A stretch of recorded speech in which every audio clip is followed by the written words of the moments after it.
Welcome back to another episode of Excuse My Grandma. It's Kim and my co-host, Grandma Gayle. We've been very busy with all of our Excuse My Grandma stuff. Recently, we have a lot of exciting business things coming up for us, so I'm excited for you all to see.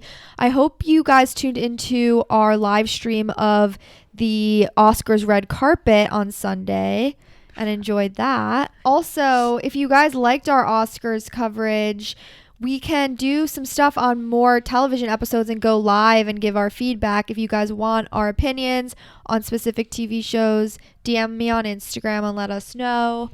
And of course, you know that Kimmy entered us into a contest and we won the Eucerin contest. So now we have a year's supply of Eucerin. So anybody out in the audience who needs some Eucerin, you can always contact us. We'll send you some. This week we are talking about more of a serious topic, actually. It's very Timely. topical right now. Correct. If you guys don't know, there was like a parental rights and education bill being discussed in Florida. Well, no, it was passed in Florida, actually, Kim, this past week, I think. And people are calling it the Don't Say Gay bill. And Right. essentially, it's forbidding discussions of sexual orientation and gender identity in classrooms Before the fourth grade. After the fourth grade, they can do it, but they don't want young children to be influenced by any conversations by the teachers. They want to leave it up to parents at that point. Right. Our guest this week, Liz Goldwyn, she's the creator of the Sex Ed, which is a multimedia platform for educational resources for really anybody just to learn more about sexuality and gender identity. So it's another way to learn outside of the classroom. We hope that this episode can be informative. We are joined by Liz Goldwyn. She's the creator of the Sex Ed, which is a multimedia platform for educational resources, including the Sex Ed podcast and website articles and speakers. We'll get into all of that. But Liz, thanks for joining us. Thank you, Liz. For having me. You said you've been in this industry for a long time. How did that come about? Well, my first job was at Planned Parenthood when I was 13. I worked in the clinic in Santa Monica. And my mother is super feminist, took me to my first pro-choice rally when I was like 9 years old, gave me like a lot of literature to read when I was a kid, Simone de Beauvoir and Colette. And my dad, on the other hand, he was like a total playboy. And I would steal his Playboy. So I had how they stayed married for 35 years, I have no idea. But I kind of had both ends of the spectrums in terms of parents who are in different ways. I don't want to say obsessed with sex because I feel like we all are. You know, it drives so much of each of us. But from a very young age, I could just see how much sexuality seemed to influence my parents. And then being in that situation at Planned Parenthood, this is pre-Google, and being like a teenager who was just sort of starting, I would say like nowhere near really starting to explore my sexuality in some ways personally, but I had access to all this information and I was dealing with other kids my age who were coming in asking questions. So I kind of had to learn fast. So that was my first job. And then when I was 16, I moved to New York City and started going to art school there. And I started collecting burlesque costumes at the flea market and photographing myself in them. And that led to my first book and film, Pretty Things, which is about the last generation of American burlesque queens. So that had to do with sexuality. And then while I was researching that, I was really interested in sex work, in the history of sex work and courtesans. And so I wrote my second book on that. So it's kind of been it's been since I was far away from Planned Parenthood. but not really, in a way. Like the through line in everything that I've done, whether it's like write a book or make a film or found the Sex Ed, is always around sexuality, is around these issues that we tend to not talk about and that we tend to have so much shame and fear and taboo around. And again, it drives so much of our culture. And you know, being on the end now of the Sex Ed and receiving so many messages every day from people all around the world who are walking around feeling like there's a certain size vulva that one is supposed to have, or that there's some like baseline normal that we're all so supposed to ascribe to, but like who invented that normal? Well, that's another extreme. There is what was always accepted as normal was a girl fulfilling certain roles and a man fulfilling certain roles. But now we have the genders are sort of getting less clear. And this is where we're having issues today, and what the young people are trying to work through for themselves, a new identity, as you're saying, a new normal. We still have very much a heterosexuality in most relationships, but then it doesn't mean that that's the only kind of relationships that we have to have. So, I almost wonder, when do we start talking about this with young people? That Kimmy and I were discussing that before. Do you start at 4 years old, at 5 years old, or do you wait till someone's in their early teens? Well, can I circle back to one thing you just said about normal? Because one of the normal. I shouldn't mean normal. I mean, no, but I think it's a really good point that you brought up, because one of the chapters in the new book is called The New Normal. Okay. And you said that today we have a new normal, but I actually feel like it goes back so far generationally. When I think of how my mother grew up, or my grandmother, or my great-grandmother, or my great-grandmother, I think of how many centuries of human beings have not been able to experience their full pleasure potential, have been really going through traumas that have been buried and they didn't have places to talk about. And that this idea that we've always been subscribing to some idea of normal that is, yes, it's patriarchal. It's based on, white supremacist patriarchal ideals, to throw around some big words that kind of scare people. But these things have stopped us from, I feel, truly living to our fullest and being joyful. And a lot of times have created situations where people feel trapped. And now we're in a situation with younger people, as you say, where people are like, let's dismantle this system. This isn't working. I'm unhappy. Because a lot of times they look at like their parents or their grandparents, and they see things that they don't want to necessarily repeat. So in terms of how we should start talking to kids now, I think that in an age appropriate manner, we should be talking to kids about their bodies and naming things, like naming what genitalia is when they start asking. And we should also, alongside age appropriate sex education, be talking about self-esteem and self-worth and self-love, and making sure that people understand that these things are integral to understanding our sexuality. Because by not talking to kids about it, the thing is that you start to basically put your sexual pleasure in someone else's hands. Because by the time you're like, oh, I don't know anything about my body or how it works. So like, I'm 14 and I'm going to let some kid who doesn't know a thing himself, but his dirty, unclipped fingernails inside me, and I'm going to pretend to like it, which is a backwards way. I feel like it's almost like we get to the age where we explore and then we have to like unlearn. Yeah, that's so interesting. I completely agree with that. I know you do. I know you do. I want to get back to the fact that we're talking a very small percentage of a population that has questions about their sexuality. I don't think so. I think it's like the entire population. So. Really? Are we talking about the people who are not sure about their own sex?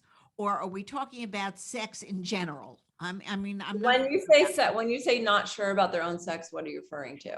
Well, that a lot of people now don't know how to identify, themselves, and that's become very, very that's become a much more current conversation. I know so I think you're saying so there's like a lot of people when they're trying to figure out their gender identity or like what sexual preferences they have. I think you can also be confused. Even if you're a straight woman, you can also be like, what's masturbation? Is that okay? Should I feel bad about it? Like sex education. I think it's all of the above. Okay. All right. I just want to clarify. I'm not sure, where we're going with this. But Liz, feel free to educate my grandma on this. Definitely educate me, because this is I understand about, people wanting to explore their own differing sex desires in this age, and that's perfectly fine.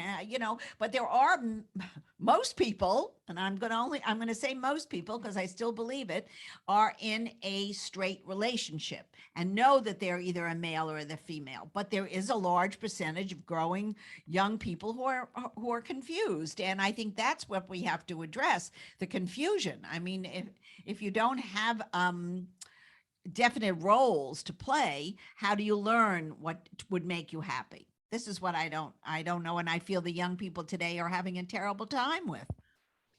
Okay, so, well, there's a lot to unpack in what you just said, and I want to address a few parts of it. So first, like from your perspective, you feel like this is a conversation that's just happening now, or No. these kinds of questions are just happening now, but having spent a lot of time and I'm very interested in the history of sexuality. And my previous two books, the last one was about sex work in the 1890s, and the one before that was burlesque, going from like 1760s to like 1940s. So all these kinds of questions and sexuality and different roles have been around for generations. And like we have different nomenclature for it now. So now we say things like transgender, where back in the day we would have had different words for it. Or now we say things like non-binary, where actually one of the biggest stars in New York and Broadway in the 1920s and 30s was this man, Julian Eltinge, who was back then he would call it cross-dresser. There was a whole theater named after him. So these things have existed forever. And then the other thing that you said about that you think most people subscribe to like this one model. Here's my question for you. If you grew up in a world where you were told from the time you were born that the choices for ice cream were chocolate and vanilla, right? And so you didn't know any other. And so even if you like, maybe sometimes were like, I'm a little bored with chocolate and vanilla, I wonder if there's like any other flavors out there. Or you saw someone who like was making their own ice cream and it was like bubblegum flavor and it looked kind of interesting, but just the even thought of tasting that, you already had so much programming around like, no, this is what the flavors that you'll have. So I feel like now we're in a time where it's like the 31 flavors is open and it's like more than 31 flavors is like 3,001 flavors. And so I think that's the difference. I don't necessarily think that most people are in these certain kind of relationships. And also I think that most people are not necessarily happy in those kinds of relationships. Happiness is a whole other conversation. That's a whole other conversation. Whether they're in a role that they've been playing for centuries and centuries and centuries, that's another conversation also. I think there's space for everyone. And that's what I, really subscribe to. And I think the schools are finally coming up with different words for their youngsters and that makes them feel more comfortable. I personally, I got married really young. I'm now divorced, but I was with my ex-husband for 13 years. So I was in like a very traditional relationship, very, very young. And actually I struggled a lot when I got married with all these identity questions. Cause I was like, what does this mean? Am I now a housewife? Is this what I'm supposed to do? I really had all these things go on in my head back then. And I think people are now really just questioning these systems all over the place. I wouldn't just even take sex, you could take climate or social justice. It's all over the place. We're kind of waking up and being like, we're not happy. We're not happy in these systems. And where is our planet at and where is humanity at? And how can we have more truthful, authentic, fulfilling lives, including sexually? These conversations happen between my grandma and I a lot, and it's hard to see each other's sides on things. Do you have tips ever kind of for navigating those kind of conversations with family? I think it's really important in all of our conversations right now to remember to breathe and be diplomatic and practice active listening. So that means when you're speaking, I'm really listening to what you have to say, even if it rubs me the wrong way. I'm not planning my rebuttal. in my head, even in like a marriage or any relationship. I think that's like helpful advice, because a lot of times we just immediately, we don't even actually communicate. We're not really hearing each other. And we're just so ready for like our comeback with like, you're wrong. And that doesn't solve anything. And that's my other problem with like cancel culture, or someone, where's our, I think a lot of people feel like they don't know how to engage in these conversations we're having, or they don't know how to engage because we're using words that are unfamiliar, like cisgender, or heteronormative, or whatever. And we just expect people, hey, get out the program. You don't know what that means. You're canceled. Right. But that doesn't change anything. I think it's like you guys having these conversations with each other and trying to hear each other's point of view. That's like where magic happens. And that's what's going to push this forward. Like in my corner of the internet, we call them super woke social justice warriors. They just go off on every and anything. Like, for example, they get mad anytime we do content around masculinity or men. I personally love men. And I also believe that we all need to evolve as human beings. So why would you say, well, you don't know this, so you can't participate in the conversation, but not offer tools for people to level up? I think we all need to spend a little more time, like having the conversations that are difficult, having conversations with people that don't agree with us, because we're all like stuck in our little bubble algorithm on social media. So we only see other people's views who mirror ours, all of us. That's why even in building the sex ed, it was really important to have a diverse set of people behind the scenes building this. Because even when we were first developing it, we had someone who was working on the technical side, and she said, can you ask, this person was writing an essay, and she said, can you ask them, how do you know if you've ever had an orgasm or what it feels like? So that's not a question that I would think to ask. What kind of stuff do you put together for those listening who don't know on your platform? We have lots of essays written by experts on everything from anal sex 101 to postpartum yoga to orgasm breathing to, name it, ejaculatory disorder. And then we have a library with books divided by every single genre, like from parenting resources to erotica to literature to history. Then we have a sexpedia, which is like a living glossary of terms to explain, to break down a lot of these words that are used now, both slang and words like non-binary, for example, or cisgender. Because I get a lot of straight, successful guys, very successful guys, like well into their 40s, that will ask me questions that they feel afraid to ask in public. You don't expect to talk to young children the way you are talking to adults. I mean, we have to, who is the first initiator of this conversation?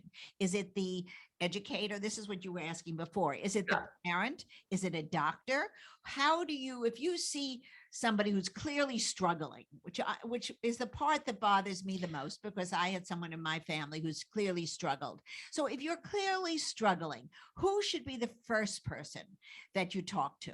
Let's say a 10-year-old young man or young lady.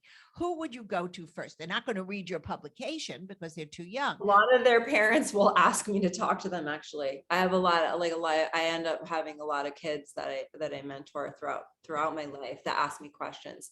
Unfortunately, medical doctors are only given about 8 hours of sexual intake training in medical school.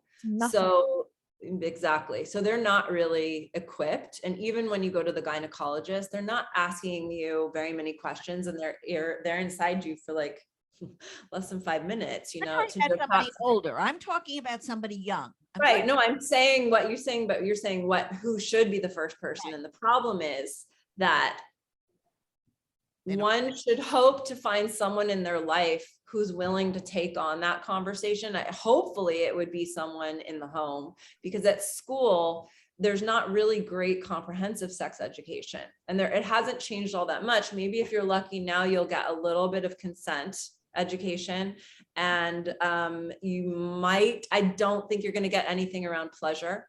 I think it's going to be more about like, here's the risks associated with Right. sex. Yeah. And maybe a little bit about puberty. So all of the sort of deeper emotional questions. Also, we really should be talking to kids about the tools to process pornography, because unfortunately, by the time kids are 8, that's what they're seeing porn. And they have no one wants to talk about it or talk to them about what they're seeing, what it means, that it's make believe, what happens behind the camera. So hopefully that would be a person, ideally a family member, that is going, for example, let's say a kid, that your child is starting to masturbate, right? What you don't want to do is shame them for it and make them feel like that's bad or dirty, because it is natural and healthy and normal. Maybe you want to say like, that's great. That's totally normal that you're doing that. And, explain to them that those parts are for them to touch and not for other people to touch. And also that they don't get to touch other people's private parts, without asking for permission. And then you may want to say, don't do it in the living room in Right. front of the family like that. But you want to be careful with the tone of your voice to not make them, because those are the things that we get conditioned at an early age to feel like ashamed about, that lasts well into adulthood. First of all, I don't understand why these children are allowed to watch pornography. Well, I mean, their I don't- parents aren't saying, here you go. They Google it. Like, what do you mean? Oh, you mean they Google it on their phone? Yeah, That's you where can just search on your phone. on any, you Yeah, can? yeah. I can right register? now. I can go on my phone and I could search Oh, I didn't Pornhub re- and oh, I- see a million really? videos. Yep. Yeah. And unfortunately, yeah. I mean, that I didn't realize. I mean, I thought you had to sign up for something and be, No. an adult or of some sort. Mhm. It used to be really hard to get porn. And Right. now it's like scrolling through Instagram or ordering something on Amazon. That's bad. Yeah, it is bad, but it's a function of our culture and where we're at. And so this idea that we're going to put it back in the box is not realistic. So what we need to do is be able to speak about it, like not only for children and teenagers, but as adults too. I mean, that is a big problem. Can they shut these porn things down? Is that a Well, no. possibility? No, and I don't think you can put it back in fact, the adult webmasters figured out how to monetize the internet before anyone else.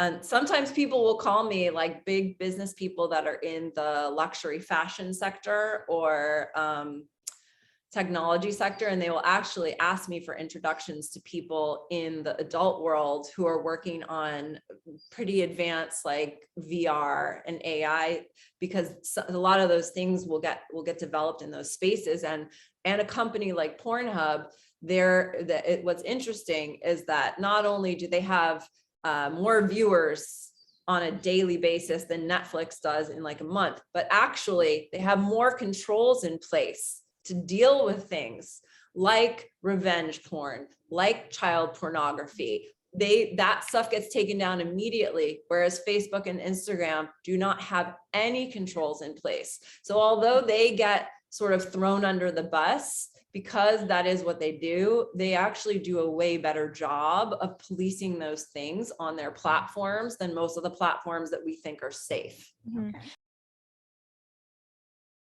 There are plenty of porn sites or platforms out there, right, that you do know where it comes from, and you do know that the filmmakers or the I don't know if you call it actors, but that performers, yeah, like that they sign themselves up and that they're getting paid. And like I don't know if you can maybe give our listeners any of those sites. But I don't think we need to give the listeners those sites. No, Kimmy. because let them read. I'd rather have them read Liz's book. Well, I think it's good to give people alternatives to porn, and to also just advise to maybe just think about how you use porn. Do you need porn? Do you find that you have to use porn to get off? Do you find yourself becoming emotionally numb to it, or using it to escape or fill the void? Can you get off using another modality? Erica Lust has a site called X Confessions. That's great. She's a female filmmaker who makes erotica. There's Bellisa is another big platform now that's doing ethical porn. You mentioned your Sexpedia earlier, which I love because you have things on there from abortion to explaining the AIDS crisis to biology terms. So I wanted to go through maybe like 3 or 4 terms here that some of them I actually didn't even know. And then I know our listeners definitely won't, a lot of them. Aftercare is a really good one. If you could explain what that is, that would be great. Sure. So aftercare is something that actually is sort of a term that comes from fetish and kink communities.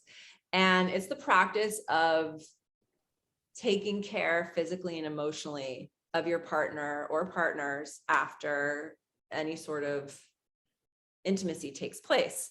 And this is something that I think really should be applied to heteronormative vanilla sex, because I cannot tell you how many times I hear people complaining about, well, they didn't call me afterwards and I feel so, however you feel. I think it's just really polite to process together where you just shared bodily fluids with someone. So I think it's really normal to check in and how are you feeling? Or, in BDSM kink community where things can get a little more intense, that could include things like, can I get you some water? Do you want to cuddle? And the thing about aftercare is that you can discuss it, because we don't discuss sex enough in advance. We think it's just supposed to mysteriously happen like in the movies. Is that you can discuss in advance, like, hey, I really need and this has nothing to do with relationship status, by the way.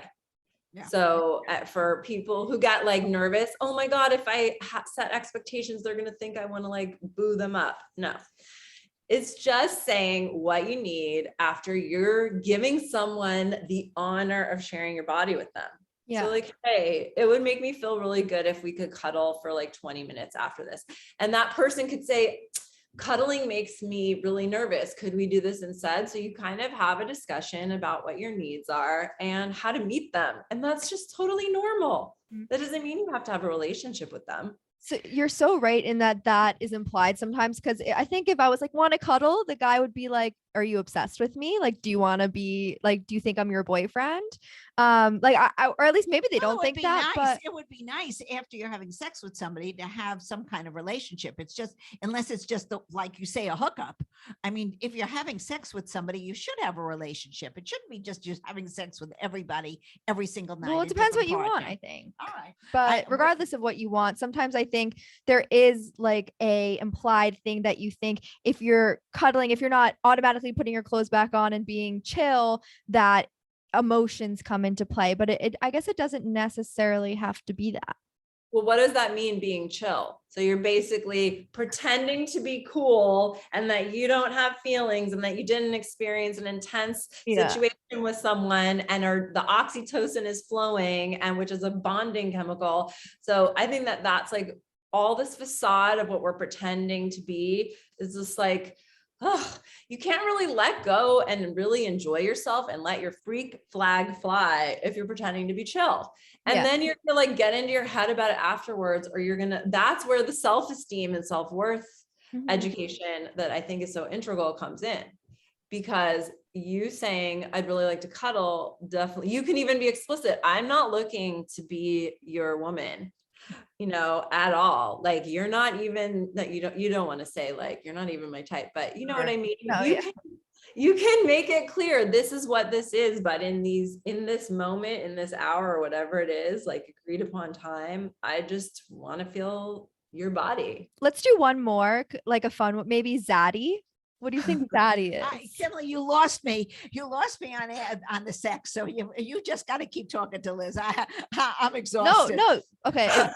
We don't want to exhaust you. I don't want to exhaust you. I mean, I'm working myself up to have sex with one guy and have a relationship for 58 years. If I had to worry about all this stuff, it would be a disaster. Okay. Okay. Let me ask you something. How do you keep it spicy and fresh? Well, we're married 58 years. It hasn't been fresh in years. So the thing is, you end up liking somebody. You loved someone in the beginning. You like somebody as you get older. It's not the same sex that you had in your 20s when you're in your 80s, but it could still be a nice thing. It's like the cuddling all of a sudden becomes very relevant. it's, the porn maybe was great when you were 20, 25 and you were trying new things, which I remember that we did watch, but I don't think I'd watch porn when I was in my 80s. I don't really care about the same thing. So I think keeping it fresh, you're just being yourself. You've loved each other, understand one another, and you have history. To me, that is very, very important in keeping a relationship, and you have fun. You can still laugh at the same stupid jokes or a new joke, but it's more applicable to your age, and there's nothing wrong with that. I think it's different things at different times in your life, and growing up together, having a love affair, having a family or not a family, all these things keep you in touch with somebody. And that's why so many people get divorced.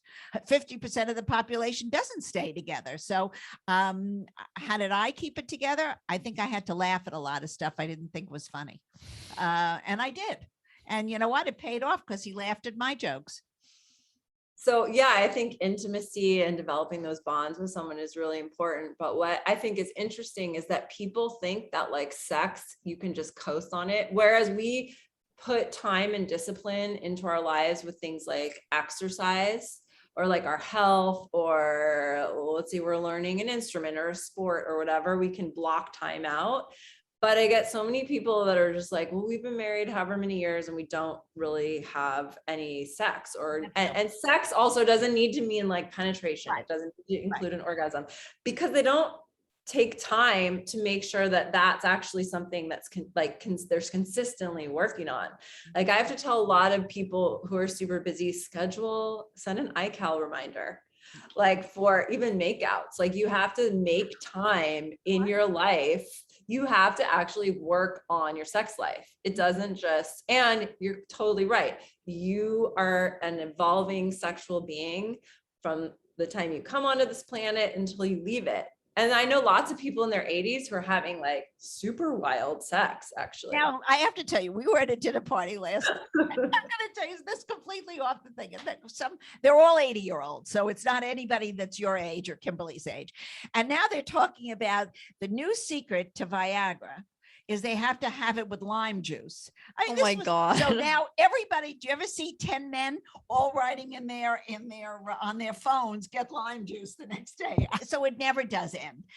You're absolutely right. Viagra needs to like tell their marketing team or something. That was in the Times.